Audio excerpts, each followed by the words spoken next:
Hi everyone, I'm Blight. Tonight's pasta is about something that has scared us all at one point or another: walking up the stairs at night. Before we begin, if you enjoy tonight's narration, don't be afraid to like and subscribe or leave a comment down below. It would help my channel, and I would sincerely appreciate it. Now, let's get into tonight's narration. And remember, keep the lights on, folks.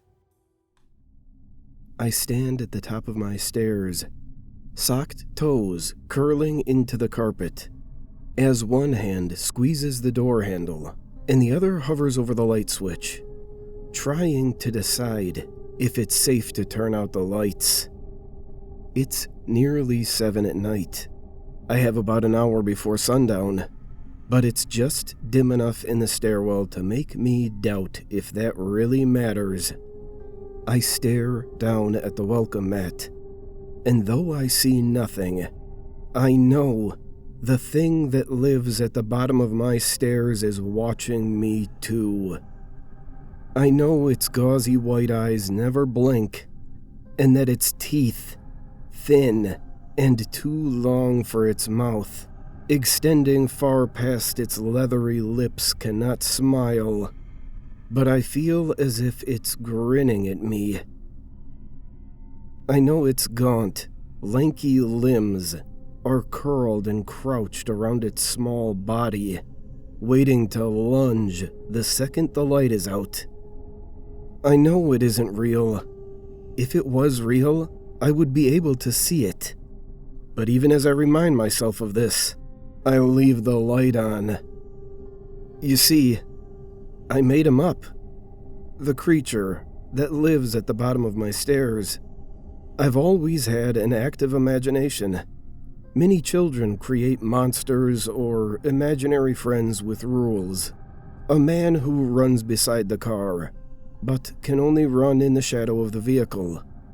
A ghost who befriends you, but is invisible to anyone older than you. A monster who waits at the bottom of your stairs, but can't move until the lights are out. I'm not sure why I never stopped doing this. I'm approaching my mid-20s, and most children stopped around 10, or at least they stopped talking about it. I try to keep my concerns to myself, though I have had to explain myself a time or two as to why I have to be the one who closes the door. I'm the only one who knows what he's doing, because I created him. The worst part is, I know that he only exists because I think he does. There have been weeks or months where I can go up the stairs to my apartment and not feel his eyes on my back, his claw-like fingers waiting to rip into me. All it takes is a stray thought, and he's there again. There have been times where I was too slow to close my door after I turned the lights out. Nothing happens right away, though I know he is in my apartment with me. There's always a chill in my spine and a cold stone in my stomach when he gets past my door. But it's not like he drags me down the stairs or anything. For some reason, though I know he is capable of killing me, he doesn't. Even when I succeed, sometimes there is this dull thudding noise that starts at 2 a.m.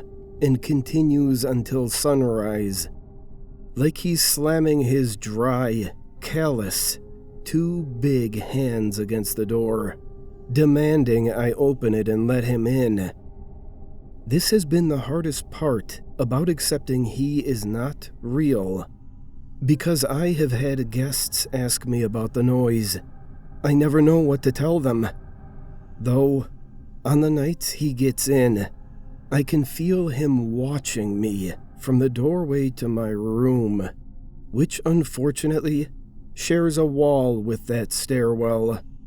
He sits in the same spot all night, breath wheezing out his squished bat-like nose, body twitching and contorting as he runs his clawed fingers over his face in anticipation. Though I will never claim to have actually seen him, I will say I feel as if a trick of the light or a stray shadow have sometimes looked as if they were trying to reveal him to me. My biggest worry is I think he's getting closer with each time I fail. He started right outside my doorway, but he was a mere 3 feet from me the last time. I can't really tell, because he isn't real, and because I can't see him. I don't know what he's so excited about, but I can guess it will happen when he has made his way to sit at the foot of my bed. I think he's getting faster. I've been failing more often than not to keep him out. It won't be long now before he reaches his goal, whatever that goal is. Maybe it's to torment me and feed off of my fear of what he'll do next. If that's his goal, he's succeeding.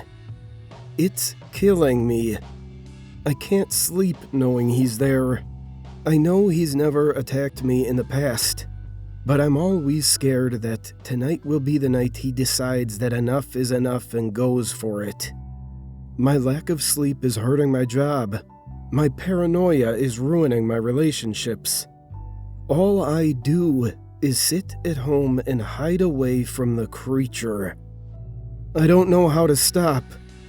I'm sick of it. So tonight, I'm not going to hide. Tonight, I'm leaving the door to the stairwell open when I turn off the light. I'm turning off all the lights in my shitty apartment and I'm going to sit on my bed in the dark. Tonight, when his twisted body lunges and lurches its way into my room, I'm not going to pretend I don't see him. I'm not going to pretend that just because I made him up, that means he's not real. I'm going to look him in those disgusting, cloudy eyes and accept my fate. I'm tired of waiting.